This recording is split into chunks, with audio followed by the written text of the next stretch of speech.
Mornings in Joseon start early. A man stretches while others do martial arts training. A noise is heard inside a carriage. Someone wonders whether to mention they've arrived early. He begins walking around the palace and encounters a mysterious figure inside. He gives a slight smile as he listens to what's happening outside. The palace guards train with dumbbells in front of the gate. One guard asks the crown prince if he's there for his morning exercise, and he confirms, asking to open the gate. It's opened and the prince prepares to enter.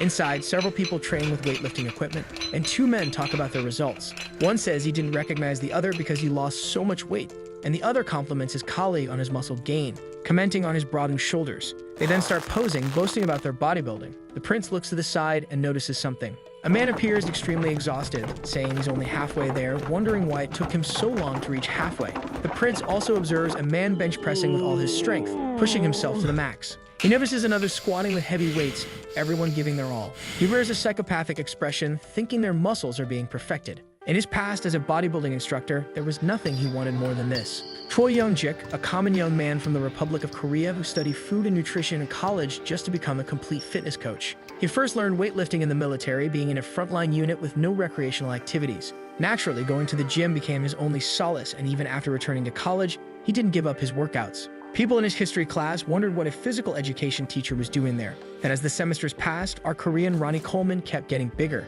Anyway, thanks to that, he got his Class 1 certificate. It was the occasion that sparked a celebration with his friends. If there was anything different from usual, it was him drinking alcohol, which he normally avoided for the sake of his muscles. In his room, Choi snacks while wondering whether to watch YouTube before bed. One of the recommended videos is the reason why the great King Sejong had a short life. Choi thinks it's because he didn't exercise. Already drunk, Choi reflects on what life would be like for a bodybuilder back then. Because of this idea before bed, we'll see the history of Joseon being rewritten by a bodybuilding enthusiast. He fell asleep drunk, thinking it would be really fun. After his sleep, someone says the crown prince must wake up. Choi opens his eyes in pain, wondering where his foeman is. But he notices something different when he hears the rooster's crow. He gets up, believing he actually drank too much. But upon noticing his hand, he realizes he's in a different place and wonders why he hasn't woken up properly yet. But now that was his reality. Choi seems confused by the situation and lets out a scream that echoes everywhere. A servant says the crown prince must wake up now, sighing in front of his quarters. Choi wonders why this is happening. He regrets becoming an anchovy. Choi becomes desperate, trying to deny reality. But he ends up opening the door and one of his servants greets him. He looks outside his residence and asks about his name. The servant doesn't understand the question but informs that his personal name is Yu and Suji is his courtesy name. Choi asks if his father's birth name is Yi-do, and the servant confirms. Yi-do, the fourth king of Joseon, also known popularly as King Sejong the Great. If his father is King Sejong and his name is Yi-do, in history, he is known as the Great Prince Suang. Finally, he is outraged to have ended up in the Joseon era. The protagonist thinks everything seems very real and must have really gone back in time. Someone calls for His Majesty, stating that Prince Jinyang is entering. Although it's natural to be nervous when encountering something unknown, the thought of seeing that person made Choi's heart race. The most important person held in high regard by all Korean citizens. He's about to have an audience with the great King Sejong, and as a history student, this is an exciting moment. While His Majesty welcomed him, our hero couldn't stop thinking about how everything about him was good. But reality sets in when His Majesty says the reason he called him is to give an order, and thus we are introduced to an extremely overweight version of the king. He asks where the prince is looking and questions if he's a bit sleepy. When asked what the problem is, the prince apologizes. He says that since the king has carried out numerous benevolent actions in handling state affairs, he has been considering what kind of decree he wants to consider for an inexperienced and careless child like him. The king asserts not to say he's inexperienced and says he values the prince's talents, so he plans to appoint him as a provincial governor. The king asks him to go to the nobles' hall and rewrite the books in uppercase letters, and the prince affirms he will obey the orders. Already in the Hall of Nobles, Choi thinks he finally had the chance to visit this hall, and someone informs that the books rewritten by him will be even more valuable. Our prince asks not to praise him too much, and that his brother's handwriting is much better than his, and the servant says it's kind of him. In his thoughts, Choi believes he not only understands their speech but also the written characters. It seems that the memories of the original body's owner remained. Choi then reads and realizes that the letters in the books are not small, but the king said they cannot be easily seen. About the great King Sejong, after the protagonist's observation, he diagnoses him as severely obese with an BMI greater than 35. Furthermore, his face is excessively swollen, and despite the cold morning air, he was sweating. In conclusion, diabetes or impaired glucose tolerance, this is the pre-diabetes stage. He thinks this situation is clear because later in history, King Sejong will pass away. In the end, Danjong becomes king, so he thinks he won't let that happen. A man approaches, catching the prince's attention, and says it's strange coming from him considering his preference for living in the mountains. This is his older brother. Choi asks what brings him there, and his brother explains that he is there to check the books their father will read in advance. He asks him not to mind him and to continue what he's doing. Choi tells his brother that he read after a long time, so some were difficult to read due to their small letters. And he explains that he received the order to rewrite the books with reasonably large letters. His brother says it seems there's a different intention in his words and asks if he also noticed their father's presbyopia. Choi asserts he was just guessing. His brother says he's usually arrogant about such things but changed in a short period. Choi asks since when his father's symptoms started, and his brother replies it was about a year ago, and that it's different from common presbyopia. No one knows about it yet, so his brother asks to keep it a secret. Choi wonders if he acted naturally, and his brother leaves. He thinks he was nervous during that conversation, and that the back of his neck is now stiff. He then makes some movements and puts his joints in place, thinking how wonderful it is. A man there asks what the prince is doing, and that if his neck hurts, he should massage it instead of moving like that. Choi then realizes the men don't know stretching. At this time, there are doctors who can give massages, but they're not very effective. Due to a lack of knowledge in anatomy, it's natural not to understand the relationship between muscle shapes. He thinks he should explain to them in an easier way and asserts that he strained his neck while horseback riding some time ago. He suffered because his neck was stiff, but when he moved his back, he realized something loosened. And now, asking them to look at him, he asserts that what he's doing is effective. Everyone then starts a stretching session, which ends very well, leaving those two men on cloud 9. The next day, people talked about the stretching techniques taught. Someone comments that their neck, which was as stiff as a rock, now moves again and remarks that they don't need to go to the doctor anymore. The modern stretching methods that Prince Suyang taught quickly spread among the scholars in the nobles' hall, but the great prince's greatest concern remains. In wooden and thatched tents, someone asks if anyone is there, while the protagonist walks with a woman who tells him to come out and greet their guests. The cabin owner notices the arrival of the great prince and asks what matter they have to discuss there. Our protagonist informs that he's there to buy oil and is looking for one with sesame, but not perilla or paulownia oil. The man informs that besides sesame oil, they only have soybean oil, which will cost 3 mals, and Choi affirms he'll give him 5 mals with the low-quality oil they have. His servant thinks earlier he bought various random things and can't understand what the prince plans. Our prince thinks if his memory doesn't fail him, he died of severe dermatitis, and until he finds a way back to his time, he must find a solution for it as soon as possible. The men inform that they've arrived, and the prince praises them for the good work. While he thinks, a woman interrupts, saying it seems he's been visiting the village frequently. Choi says his wife is right about what she comments. However, the idea of having a wife is still not clear to him, and she introduces herself, curious about his strange behaviors. Choi stated he was reading a book in the library and found out that in the ancient Song dynasty, there was a device for bathing. Meanwhile, he thinks he needs to act naturally. The wife questions about it while he asserts he's trying to and doesn't seem like a bad idea. What Choi needs most after coming to the Joseon era is soap. If a modern person doesn't properly wash clothes after exercising, they can suffer several skin consequences. Even in the Joseon era, you can't do weightlifting without soap because how many and how terrible would the skin diseases that could arise be? In his time on Earth, Choi used to work in a gym and already had the experience of making soap. His landlady grandmother made a different soap, saying she didn't trust market soaps. The recipe was surprisingly simple. Just mix water with burnt straw ashes and natural olive oil and add powdered herbs to heat them. With this method, even in the Joseon era, it's possible to make soap. The woman asserts that oil dirties the body, and she would have never imagined that the material for washing the body would be oil. Choi says he's determined to try various things. The book states that boiling water from bush sprouts completely removes stains from clothes, and even tough stains are eliminated. His wife then falls silent and leaves, saying she hopes it really works that way. Choi, in turn, thinks about what's happening and believes the harmony doesn't seem good. On another morning at the location, soap making begins by Choi. He thinks the saponification process is a success for now, and to find the perfect ratio, he has to keep experimenting. However, just by looking, it doesn't look much like soap, and Choi wonders how effective it will be in cleaning. So he decides to try it first and realizes there's still a lot to improve, but the cleaning ability is acceptable. Although the main ingredient is sesame oil, so the smell isn't very pleasant. He thinks that if he solves the smell problem, it'll be possible to produce on a large scale and wonders if he can end up selling abundantly in the Ming dynasty. The next destination now is King Sejong's health. It's said that even King Taejong, known for his strict approach, gave up trying to make King Sejong exercise. For a king who doesn't listen to his own father, a second son who's not even the crown prince trying to make him exercise would make him extremely irritated. Thinking that in the end, to convince the king, he must logically convince him. Choi realizes even his physical form is a problem and can't teach weightlifting with a body like that. To increase persuasion, he must achieve a 400 kilograms lift in the 3 main disciplines and about 670 pounds in muscle mass,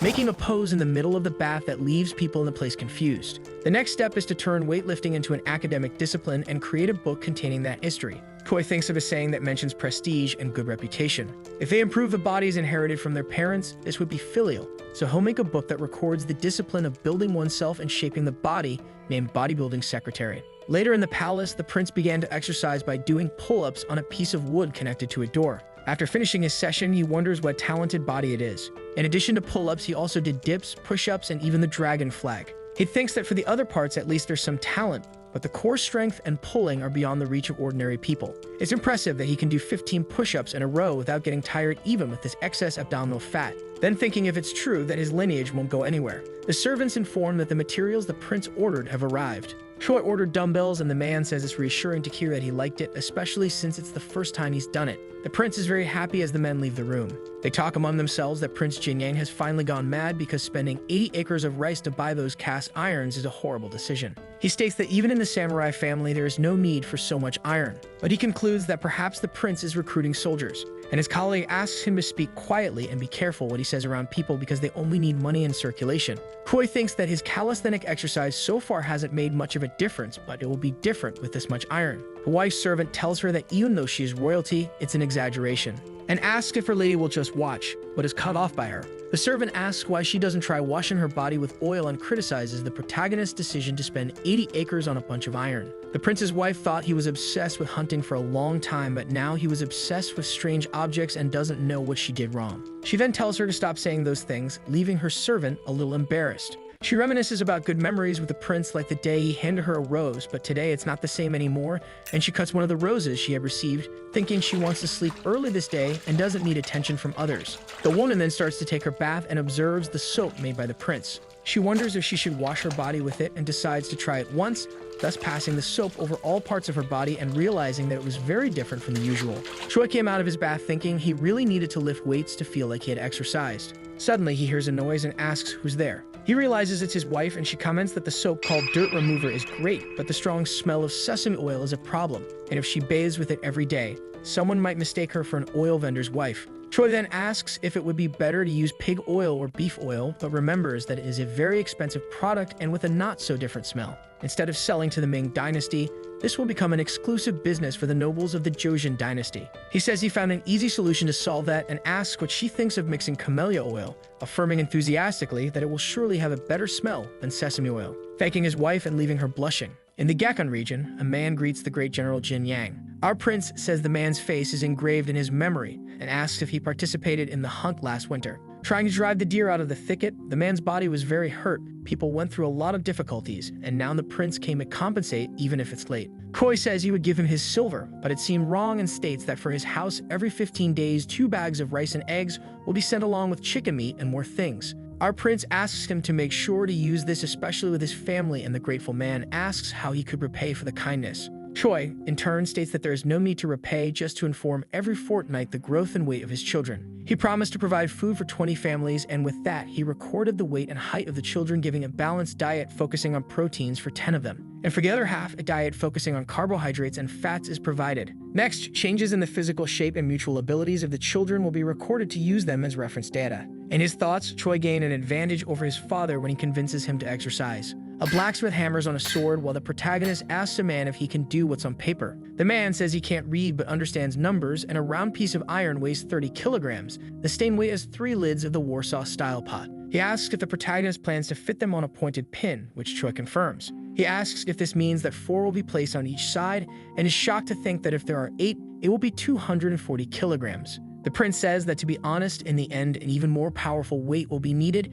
and that this bar must support at least 300 kilograms. Our prince then takes a paper from his body and tells the man to wrap the iron plate in a bar about 3 feet long. Our prince thinks that is interesting, and with the technical capabilities of this era, maybe it is possible to make a gun. A man says he believes His Majesty will certainly appreciate the invention as it deserves. Our protagonist thinks that since he took over this body, the prince's image has improved, and in this case, he is there exactly to restore order. Suddenly, the prince's attention turns to the man next to him. By activating the coach's eye, he realizes that the man has a standard body constitution, excellent shoulders and triceps, wide muscles resistant in the back, dense muscles in the shoulders and trapezius. Choi thinks this guy is an illegitimate son, so he can't become an officer. However, he is the ideal candidate for the initial tests. Choi says he wants the man to become his first student on the path to the perfection of the body, and if everything goes well, he will have no rivals in the entire ocean. The man fills with happiness, believing he has gained an advantage, and asks how he can thank his lord. Choi, in turn, says there is no need and just to trust him, thinking that the man doesn't even suspect what he's getting into. In his quarters, the crown prince is summoned by our hero. He wonders if Choi really came, and Choi confirms that he did. The crown prince analyzes our hero's body and says he has noticed many improvements and is curious about where this encounter will lead. Choi says that apparently creating new training methods instead of hunting improves his body, and that he actually came because he would like the prince to take a look at something. The crown prince asks about the new training method and what it would be. Our hero then presents the soap. The crown prince says that it is truly a miraculous substance that removes contaminations. However, the price of camellia oil is very high. But if it were just an expensive oil, it would be a waste of rice. So depending on the manufacturing process, it can become quite economical. The crown prince asks to borrow the brush for a minute and says he understands. Our protagonist suggests that he managed to get rid of dirt with the help of the soap created by Prince Jinyang. And to avoid dirtying the books, all employees should wash their hands with it in the morning and at night. The crown prince says that in his opinion, despite the high cost of the soap, almost everyone will be able to afford to use it. But considering the novelty of the product, people still won't buy it. Our prince then asks if he plans to force all employees to use it. However, it is denied by the crown prince, who says it will be better to present it in a way that hints at the benefits so that they will want to use it on their own. Choi thinks that this will be like a free sample currently. The crown prince says it is easier to distribute widely if private negotiations begin, and then a tax can be introduced on it, which will be a new source of income. Choi thinks the tax is really a good idea and that it's not for nothing after all. He is the first son of the great Sejong and the future King Munjong. In the blacksmith's hut, a man asks if they are sure that the great Prince Jinyang ordered that, and the men affirm that they are. The man asserts that they know what will happen if they make a mistake, and the blacksmith wishes the lord a good trip. One of the blacksmiths asserts that the items ordered by the great General Jinyang must be immediately melted down and destroyed, but the other says that the deadlines are approaching and the damages will be colossal. His colleague, however, questions if for him coins are worth more than life, and if they are, then he should proceed, affirming that they do not know the prince's intention in making these iron bars. The wanderers from before continue through the village, and it is reported that the second prince is unable to deserve the right of succession, but has spent a large amount of resources on buying iron. For days on end, he has been forging his body, so Prince Jinyang must be finally showing his true nature. A man comments if the other saw that. He says that when he washed his hands using a product called soap, the ink stains disappeared and the oil from his face also easily removed, thinking it is truly a miraculous substance. They wonder who came up with that idea, and one of them says it must have been the crown prince. One of them comments that the credits go to Prince Jinyang, and people seem not to believe. Choi trains his body doing a flat bench press. His servant helps with the spotting while his repetitions already reach 9. He then thinks he can do a bench press with 45 kilograms for 10 repetitions. Choi puts away the weight and the servant says he is already very skilled in this exercise. The prince then begins a motivational speech and thinks that even though he remembers rusty dumbbells from a neighborhood gym, the benefits are massive. However, with production, they faced many difficulties. The blacksmith ended up refunding the money because he said there were certain unforeseen circumstances in making the remaining equipment.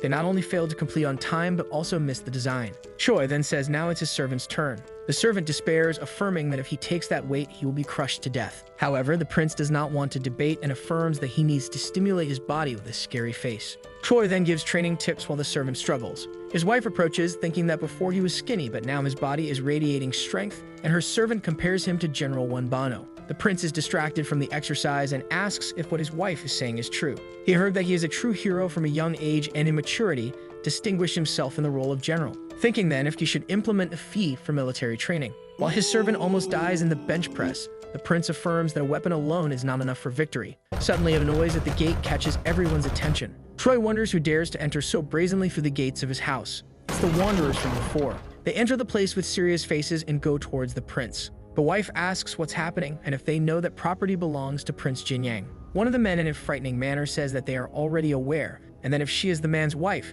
she should have the courtesy to stay silent. She then prepares to submit, but our hero steps forward, knocking the man down. Fallen on the ground, he asks how he was knocked down so easily, and the prince says not to lay their dirty hands on his wife. The samurai then prepare to draw their swords, but their chief calms them down and introduces himself, saying it's a pleasure to see him again after last year's hunting tournament. Our prince asks what's going on, and if they dare to touch his men, things will get ugly. One of the samurai shouts, asking if he forgot his mistakes, and the chief comments on the object he holds, capable of producing 20 swords, then questioning what he will do with 400 swords. The man helped before is tied up and made hostage. That chief comments that 7 months ago, nobody was interested in him and out of nowhere started helping the poor, asking if he wants to lead them to a rebellion. The prince affirms they are just assumptions and says that bringing in soldiers based on that is an abuse of power. The man asserts there is no need for proof and that gossip spreads quickly, then asks if he remembers that they always act like this, and in the end everything that is secret becomes evident. Choi asks what will happen if he is wrong, but the chief is certain of his opinions,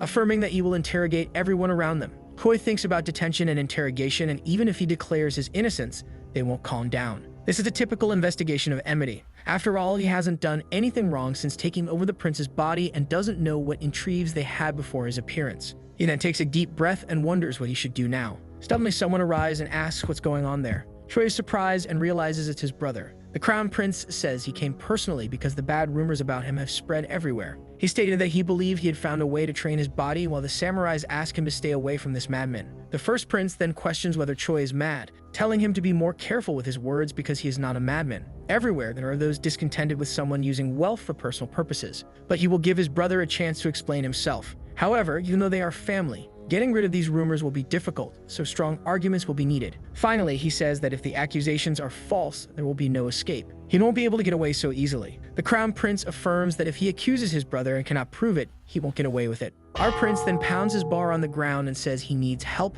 asking his servant to bring that book. He says he has a valid reason for creating all this, and it's about developing education about a healthy lifestyle. Choi hands the book to the prince and asks him to familiarize himself with the information. The first prince starts reading and sees that the philosophy seems to make sense. However, he still doesn't understand the need for so much investment in it, asking why so much is being spent on the healing method. Choi approaches his brother's ear and says that the older brother knows that their father is growing weaker every day. The brother says that only presbyopia has caught up with him earlier, so there's no need to worry so much, and that if he has any knowledge of medicine, he should clarify. Choi asserts that recently their father has been afflicted by a fever, and despite the cool weather, sweat pours abundantly down his face. Our protagonist states that he doesn't want to jump to conclusions, but he suspects that he has diabetes. He believes that the cause may be an excess of yang energy, and also the fact that His Majesty overeats. Since he does not engage in physical activities, the yang energy cannot be released. Therefore, a significant part of the problem manifests itself through a disease that affects his eyes. The first prince, in turn, questions about assistance to the poor,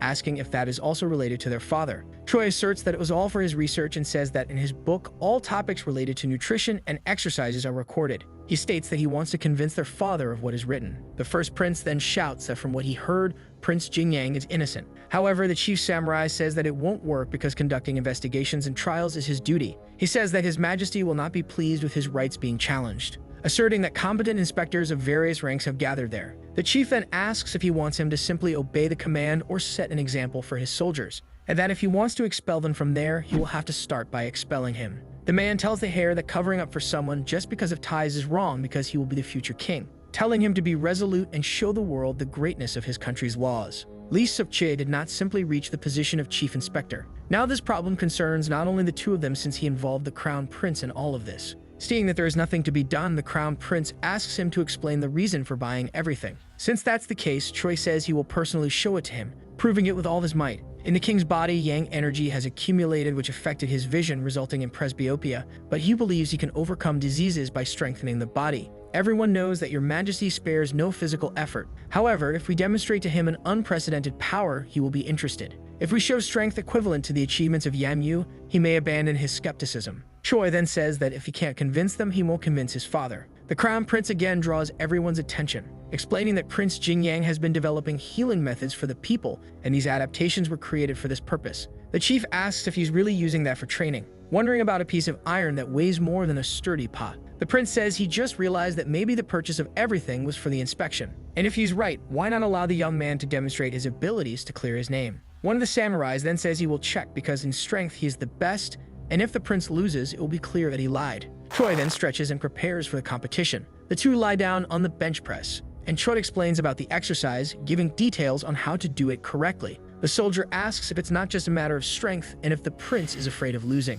The man then takes a deep breath, exerting tremendous force, and realizes that it's actually heavier than it seems, but he can't fail, dedicating himself to the maximum to lift that bar. He manages to complete one repetition. The guard who is spotting thinks about what to expect now and looks at the prince, but realizes that he is still in the middle of the movement. The soldier then mocks him, saying he pretended to be strong but is shedding tears. However, everyone's expression changes, realizing something incredible. Choi did his bench press up to the 10th repetition. After finishing his set, His servant says it was amazing, and the soldier thinks it's unbelievable that he lost his strength competition. Choi asserts that in physical fitness training, the number of repetitions depends on the training goal, and says he can lift up to 105 kilograms at once, which impresses everyone. That soldier says it's absurd because even though he won the competition, that's unreal. The chief inspector then says they're leaving for today, but that doesn't mean the prince is out of suspicion. He will then continue to do his job with all his effort. Choi, with a confident look, asserts that he will do the same, and thinks that anyway, he is out of immediate danger now, and the older brother is now aware of the king's illness.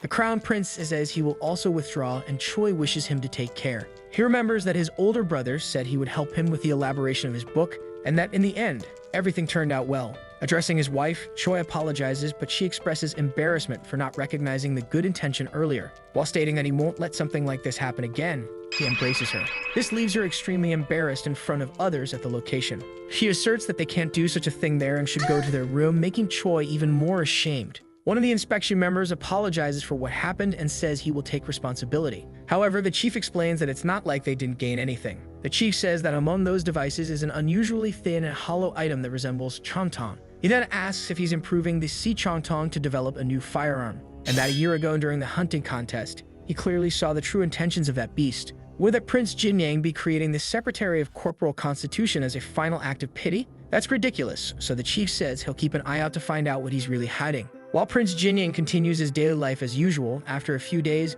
news came that the forge resumed construction of the devices. And then 3 months later, his wife surprises Choi by saying she went to the doctor and that she's pregnant. She said she thinks she got pregnant that day. Choi remembers a conversation with a friend at the bar where he said he didn't have time to work out. Choi then asserts to trust him and that his friend's life would change if he exercised. But the friend says it's nonsense and doesn't want to be bothered by someone who hasn't even married until 40. Our protagonist then says he has 2 wives and remembers his barbell and dumbbell. Just a few days ago, that was his life, but now he would be a father. Choi lifts his wife by the waist, questioning the information with happiness, and he suggests that they inform His Majesty of this news, and his wife says it gives her immense pleasure to see him so happy. She asserts that she has to give birth to a healthy child, so she also wants to learn the Secretary of Corporal Construction. Choi then begins his wife's training with a simple posture, asking her to inhale and exhale. He thinks that stretching is not enough for a safe childbirth, and that after giving birth, the crown princess died from pleural fever. That's how maternal fetal death happens, but he thinks that using it for disinfection can be very helpful.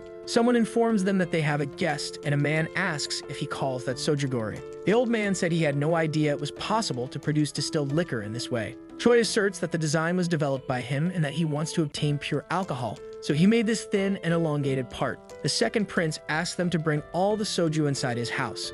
Later, Choi understands that now that the distillation is ready, he has to check the purity of the alcohol. There are 2 glasses with the same weight, but one of them was filled with water up to 80%. The relative density of alcohol is 0.8, so if the filtered alcohol is heavier or lighter than water, it means he failed. The 2 bodies then begin to adjust on the scale and finally reach the balance point, which leaves them both very happy. The disinfectant production was successful. It's been a long time since our protagonist arrived in the Joseon era. He often thought he would return to the modern era if he exercised, but that was just something in his head. He even wondered what happened in the present where he originally lived, and although many questions remained. After his child was born, he was fully absorbed in his life in Joseon. In the palace, it is commented that Prince Jinyang has recently made a great achievement. The king says he distributed soap among the population, enriching the royal treasury, and invented a disinfectant that helps with wounds, which leaves Choi grateful, but he asserts that he still has much to learn. Sujong asserts that he doesn't need to be so humble, and that he will give him 200 silver nyangs as compensation. Recently,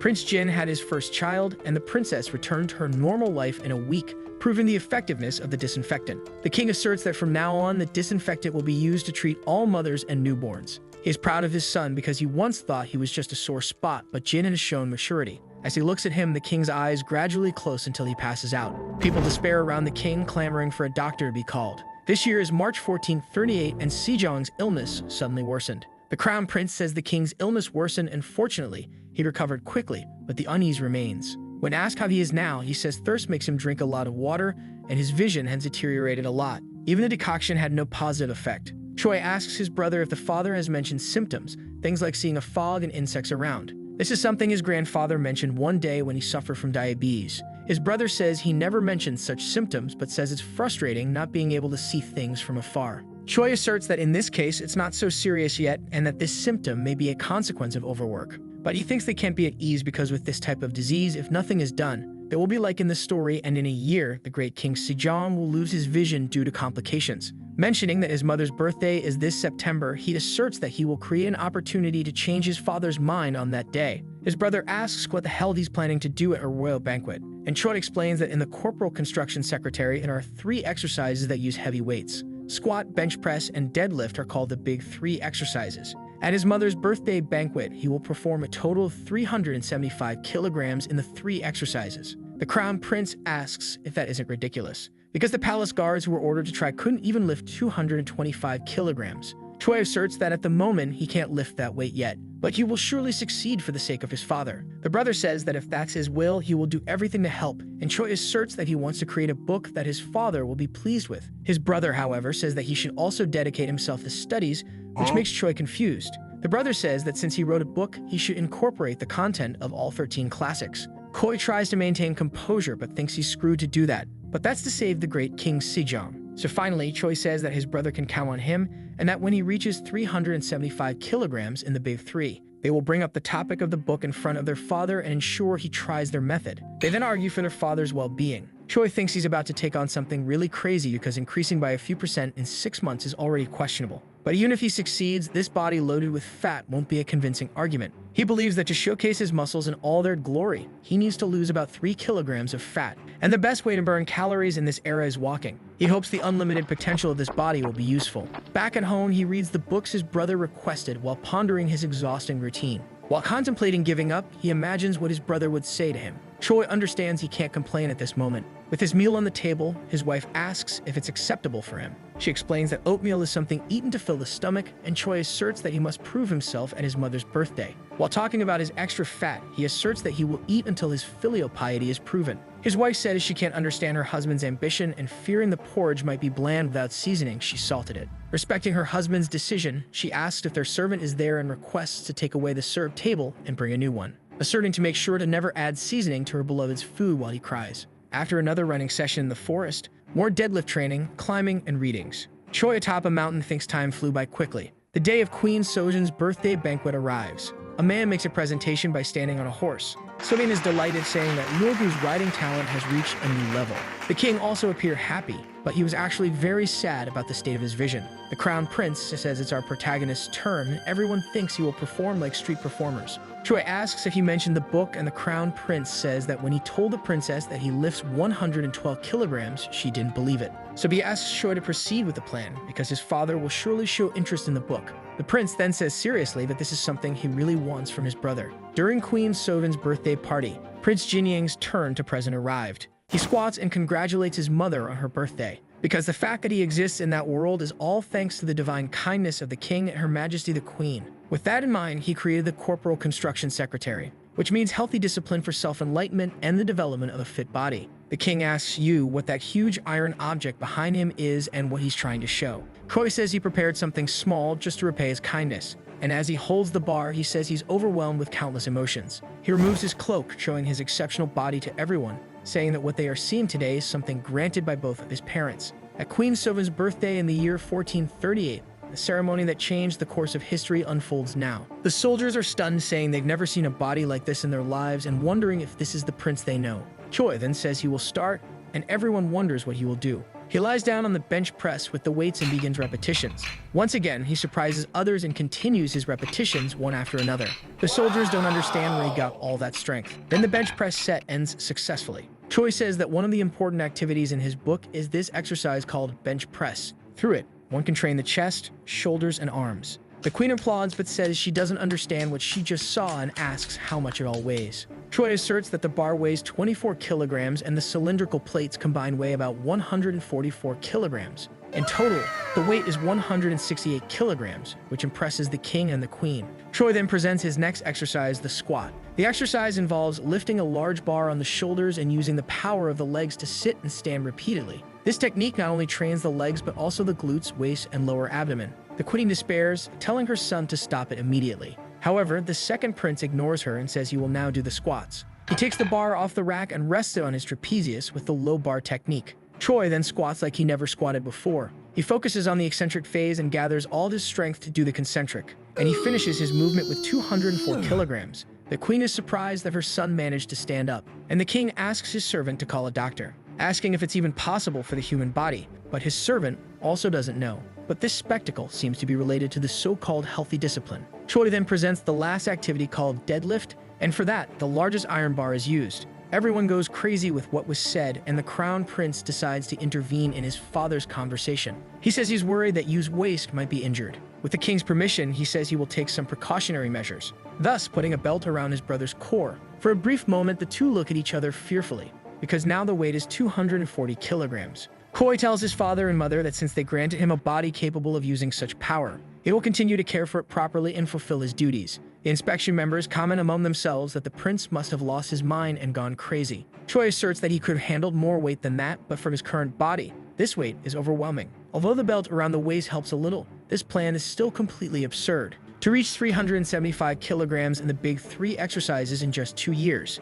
Finally, he thinks that it can't be avoided, and he has no choice but to use the sumo deadlift style. He then prepares himself, taking a deep breath and gripping his hands against the bar, thus beginning the weightlifting work. Everyone realizes that the bar is going up and wonders if it's really possible for this massive iron to be lifted by just one person. As the weight goes up, his hands begin to bleed. But Choi doesn't give up and finishes his movement perfectly. The queen's pressure lowered while the king remained impressed. The prince lets the bar fall, causing the ground to break, resulting in an incredible spectacle for everyone. People are amazed at what they have just witnessed, and the queen prepares to take action. She gets up with a serious face, and the king doesn't understand why. Addressing her son, she goes to check his hand that got cut during the movement. She says he's been using these irons daily for 2 years, and now his hands are like this, asking what he means by this filial piety talk. Seeing him train his body to this extreme makes her tears flow incessantly. The women present sympathize with the queen's feelings and start crying too. A man says he knows that those who master martial arts can show visible muscles in the abdomen, but having such a distinct texture is incredible. The king asserts that indeed he personally tested the regimen from his book and showed hard work, but he says he has one thing to ask, questioning the purpose of the healthy discipline he showed on this occasion. Choi asserts that it's to establish and perfectly prepare the body they both granted him. The king asks if lifting that weight today would be the standard, as in that case he would fear his instructions might haunt the weaker ones. Choi explains that it's nothing like that because he started this discipline to get rid of the fat in his abdomen, and his strength naturally increased in the process. And that in just 3 months, his limbs move smoothly and his fatigue has disappeared. Sejong says he knows that he and the crown prince authored books about this and asserts that he will read and distinguish right from wrong, commenting that afterward they will discuss the corporal construction secretary at the palace, which makes Choi extremely happy. Furthermore, the king asserts that the royal title of Grand Prince Jinyang no longer seems satisfactory. Because he invented a discipline and took it to its peak, he suggests adding Su from Soyambu to his name. His name will now be Grand Prince Suang. In his chambers, the king realizes that the book is truly extraordinary, and questions because even if Jinyang was helped until then, he wasn't that wise. The crown prince said that he also read the book and was amazed. He simply compiled the regimen that you created in those books. Unlike other books, there's a diagram he specifically placed at the end of volume 1. The king then says he will check. He reads about changes in dietary habits in children's bodies that the prince recorded. It says that if you cook rice with 6 kilograms of grains, an adult can eat for 10 days while children can fill their stomachs twice as much. On the other hand, excess food results in excessive fat, and a spoon of sesame oil every day overflows children's bodies with strength. Meanwhile, a person with a full stomach gains more than 300 grams of excess fat in a month. After reading that, the king thinks about excessive fat and looks at his belly. On the other side of the palace, Choi asks his older brother about their father's response, and the crown prince replies that he decided to give the corporal construction secretary a chance. Choi asserts that he's already fully prepared, and that since it's the first day, he will only explain the posture, but the crown prince cuts his excitement, stating that with national affairs overflowing, it was suggested to wait for an auspicious day before continuing with the discussions. Choi asks what day that is because if it takes too long, his vision will deteriorate to blindness. He then quotes a saying that says the hardest part of a healthy lifestyle is starting, and if the great king doesn't come to him, he will have no choice but to visit him himself. Choi then runs out, and the crown prince tells him to wait for him. The guards assert that there are rules in the palace and tell him to get up. However, the prince is adamant and tells them to throw him out with all their physical strength if they can, then being taken away by 3 of the guards. Suddenly, the king appears, asking what's happening there. He finds the second prince kneeling with his book. Sejong says they are causing disturbances in the royal palace in broad daylight and asks if they forgot their dignity. Choi then addresses his father and says there's something that needs to be discussed. The king says if it's about the corporal construction secretary, he already read and warned that he would try it when he had time. But his son asserts that the correct approach to the corporal construction secretary is to start as soon as possible and do it consistently. The two then stare at each other with this duality of thoughts. Sejong asked if the second prince wrote the book suspecting he had a disease, and Choi asserts that he interfered because the signs are showing, and the book says the most appropriate thing is to treat the disease early. The king then asks his doctor what signs of illness he has, and he informs that he only sweats deeply and drinks a lot of water. Choi thinks it's obvious why the king brought his doctor, and Sejong uses him to say he has no signs.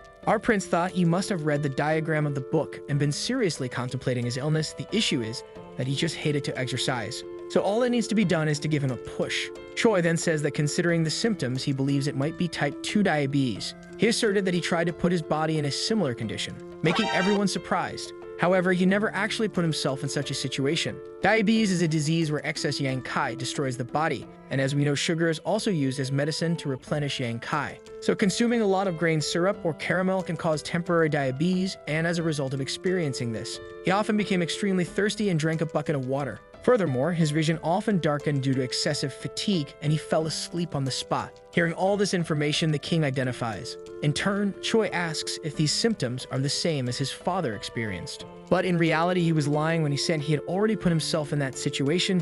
He just resurrected knowledge from the modern world. Furthermore, to convince the great king, he must be able to lie, but unknowingly, he ended up deceiving even his brother. The king asks how long it will take for him to cure his illness if he masters the corporal construction secretary, and the prince asserts that it will take 5 days. Facing this, the king accepts and says if he doesn't improve in 5 days, he will accuse him of crime for deceiving the king. In the training field, the second prince asserts that his father needs to mount the horse a little faster. The king thinks his whole insides will be twisted, and the second prince says he shouldn't lower his body. Sejong thinks his son is being too strict with him and wonders how long he'll have to continue this. Choi warned that since an hour had passed, they could end, and his father was happy. However, he was just talking about warming up. While doing squats, Choi tells his father that he should exhale when exerting his force and inhale when relaxing. He says that doing 24 repetitions is enough and that he should firmly support his back against the bench, also observing the width of his legs and leaning his body forward. A servant of your majesty says it's time for the royal meal, and the king asks him to bring it to him. However, it's just a small and tasteless meal, which leaves the king extremely unhappy. While eating, he thinks this rice texture is horrible and that eating horse feed is better than this. He then bangs his spoon against the table and demands the royal chef be brought immediately. The servant said he would call, and the king becomes increasingly irritated, saying to take that away from his table and calling the food disgusting. He asks where the meat in the soup went and why there's only tofu and radish slices. The only piece of meat has no fat, and he can't even eat it. While asking to throw it to the horses, Choi enters the hall with a frightening look, asking if the food doesn't suit his father's taste. He said he prepared this meal especially for him. Because to control sugar levels, both grain syrup and honey were removed, and germinated brown rice keeps the feeling of satiety for a long time. Plus, tofu is a useful substitute for meat. Sejong, enraged, says that it's not delicious at all. Choi then apologizes to his father for what he's about to say, but asks if he didn't already absolutely agree to follow his words for the next 6 months. He said he learned in the Aniclimax that a wise man regards promises as high as his life, and he says he's willing to do the unimaginable for such a promise, asking if the king can't fulfill even such a simple one. Sejong starts eating silently and wonders who he took after to be so stubborn. Already in his room, he writes on a scroll with his brush while his hand trembles. He tells a servant that he moved the brush incorrectly, so he should ask the factory to send a new one. Sejong thinks that since he started lifting weights, he doesn't even have the strength to hold the brush. He asserts that it's been 2 weeks since he started doing this, but still doesn't know the meaning. His belly then starts rumbling, and he asks someone to bring him something. But Choi's eye peers through the door, making the king almost jump out of his skin. He apologized to your majesty and said he suspected something was wrong when he stopped mid-sentence. Sejong then says he can go and thinks that this wretch may even appear in his dreams. The candle goes out and the king prepares to sleep. He thought he couldn't fulfill his duties because of that brat, and that if he hadn't promised, he would have stopped long ago. Night falls and the servants guarding the king's door are surprised. They think it's serious because the king usually tells the servants to leave because he snores, and just 2 weeks ago, he couldn't even breathe properly, tossing and turning all the time. But now the king is sleeping soundly, and in his dreams, he imagines himself training and with a beautiful body, which makes him very happy. Finally, the 1-month result of the corporal construction secretary has arrived. Choi asks who's there and realizes there's someone sleeping. The man wonders what's going on and starts hallucinating about the king's second son. He talks to his doll and comments on the deadline for the production of the armillary sphere. The man then, with a strange smile, asks the doll if his majesty will expel him when the high torque water clock is ready, saying he knew. He asks if he wasn't the king's object, and wonders where his life went wrong while laughing. Amidst his hallucinations, Choi interrupts him, making him realize there's someone else in the room. He apologizes for showing an unfavorable side of himself and asks why he's there. The second commander and Deputy Jang is a genius who went from being a slave to being promoted very quickly to the position of a third-ranking official. As a royal engineer who has significantly contributed to the development of Joseon. Even in modern times, he is often mentioned as an excellent scientist. But somehow his image seemed different from what Choi imagined. While thinking if scientists were really like that, Choi says he would like him to do something for him, and hands him a royal order from His Majesty the King. Upon hearing the words royal order, the scientist enters into total despair. Choi asks him to calm down because he hasn't even reached the main point yet. He asks if the scientist knows about the regiment of the Corporal Construction Secretary, and Jang affirms that he saw him perform it firsthand, remembering that it was truly amazing.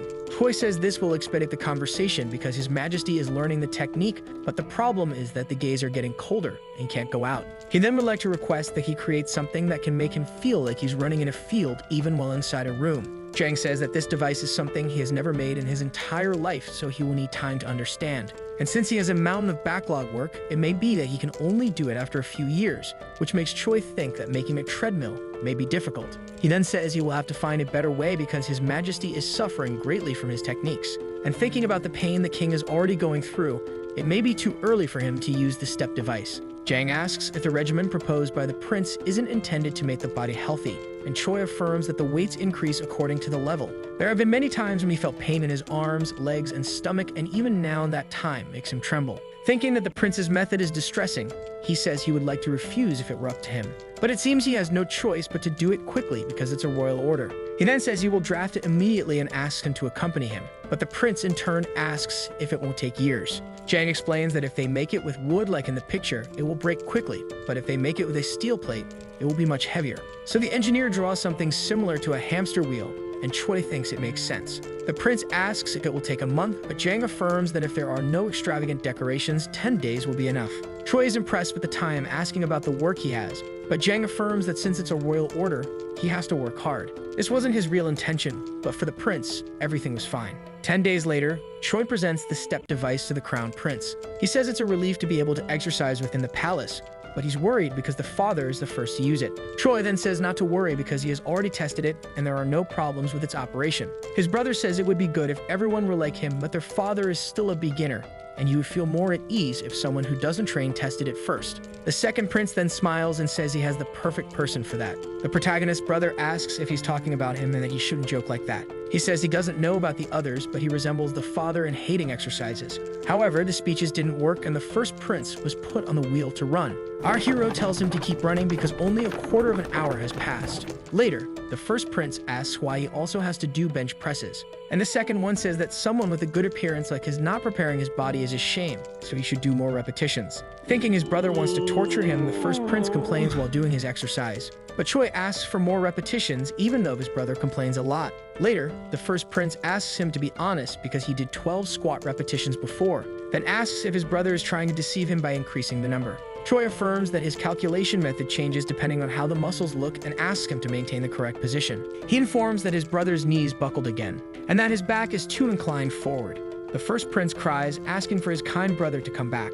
But Choi affirms that he may be a wicked spirit for the sake of his brother's body, and will consider that he will behave and prepare his body now. Amid dumbbells, a scream echoes through the palace. The king runs on the wooden wheel, and the second prince affirms that there are only 15 minutes left. The great king was breathless after running for just 15 minutes at first, but now even an hour is easy. His brother also, who at first could only do 12 repetitions in bench presses, showing that this family's talent is unquestionably of another level. The interim second commander also had a considerable role. It's already excellent that he made the step device with the technology of this era, but he requested a field study to find areas for improvement. Choi wondered why his image was different compared to history. But as expected of the greatest scientist of Joseon, he has an extraordinary sense of responsibility. People comment that the king has lost a lot of weight recently and are worried if he got sick or something. One of the men says that Sigjong got so tired of exercising with the great Prince Suing that he put political affairs on the back burner. It's in His Majesty's nature to learn any new subject of study, and the great prince is making good use of this trait.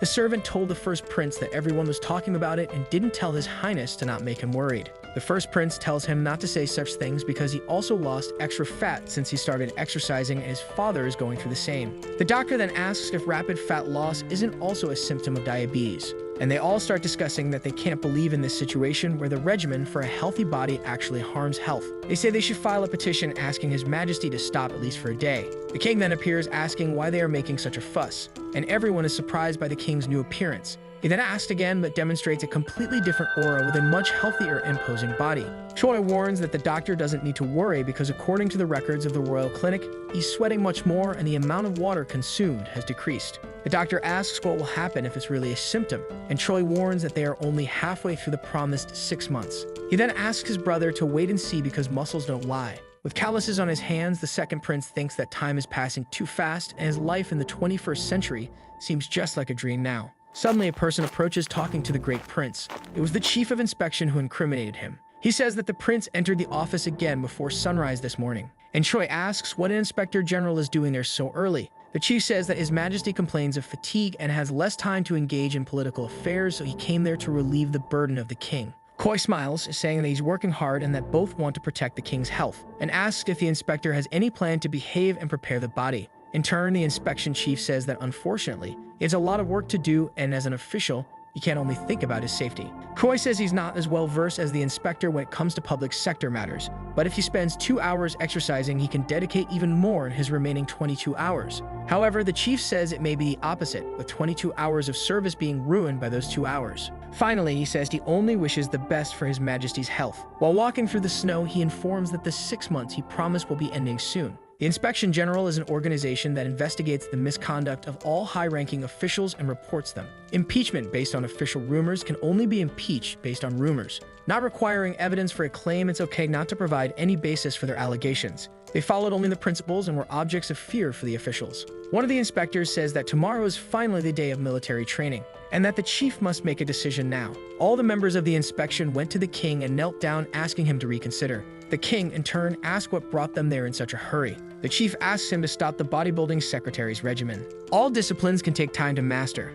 However, the gravity of the matter is different because political duties are more important than anything else. Even though he has never neglected his political duties due to exercises, the inspection chief says the king must set an example. They claim to be concerned that he is just learning a strange discipline and going against established principles. With a serious look, the king says the inspector's problem is affirming only his principles, and sometimes he wonders if this is loyalty or a challenge. The atmosphere becomes tense, and the king asks about the principles mentioned, informing that the reason he learns the bodybuilding secretary is to improve his body and set an example in military training. Among the soldiers, one asserts that it is very dangerous because military training is a law created by the great King Taejo. Another says that if he is not good at riding horses, he may be in danger, followed by another who asserts that even young people take a year to shoot an arrow on a moving horse. But Sejong remains determined, saying only that one of the royal guards should stay by his side to prevent accidents. The inspector general prepares to give another opinion. However, he is interrupted by the king, who says that if he sets an example in military training, the effectiveness of bodybuilding training will be proven. And then at that moment, he hopes everyone will do at least half of what he did. Our video ends here. If you liked it, leave your like. See you next time. Bye-bye.